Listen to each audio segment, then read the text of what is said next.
The Wonderful Wizard of Oz. Chapter 19. Attacked by the Fighting Trees. The next morning Dorothy kissed the pretty green girl goodbye, and they all shook hands with the soldier with the green whiskers, who had walked with them as far as the gate. When the guardian of the gate saw them again, he wondered greatly that they could leave the beautiful city to get into new trouble. But he at once unlocked their spectacles, which he put back into the green box, and gave them many good wishes to carry with them. "You are now our ruler," he said to the Scarecrow, "so you must come back to us as soon as possible." "I certainly shall if I am able," the Scarecrow replied, "but I must help Dorothy to get home first." As Dorothy bade the good-natured guardian a last farewell, she said, "I have been very kindly treated in your lovely city, and everyone has been good to me. I cannot tell you how grateful I am." "Don't try, my dear," he answered. "We should like to keep you with us, but if it is your wish to return to Kansas, I hope you will find a way." He then opened the gate of the outer wall, and they walked forth and started upon their journey. The sun shone brightly as our friends turned their faces toward the land of the South. They were all in the best of spirits,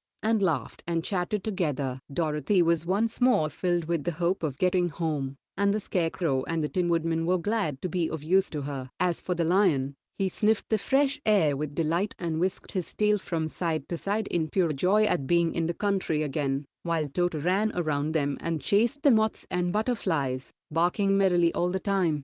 "City life does not agree with me at all," remarked the lion, as they walked along at a brisk pace. "I have lost much flesh since I lived there, and now I am anxious for a chance to show the other beasts how courageous I have grown." They now turned and took a last look at the Emerald City. All they could see was a mass of towers and steeples behind the green walls, and high up above everything the spires and dome of the Palace of Oz.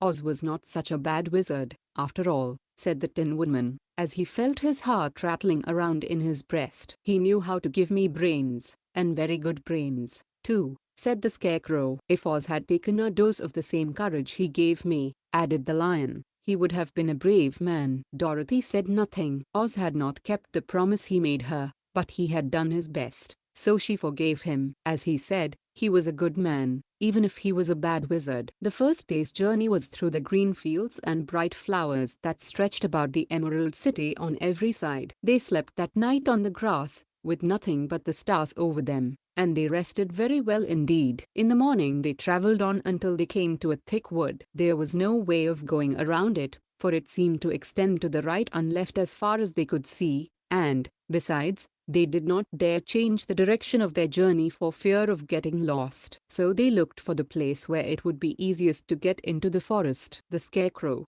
who was in the lead, finally discovered a big tree with such wide-spreading branches that there was room for the party to pass underneath. So he walked forward to the tree, but just as he came under the first branches they bent down and twined around him, and the next minute he was raised from the ground and flung headlong among his fellow travelers.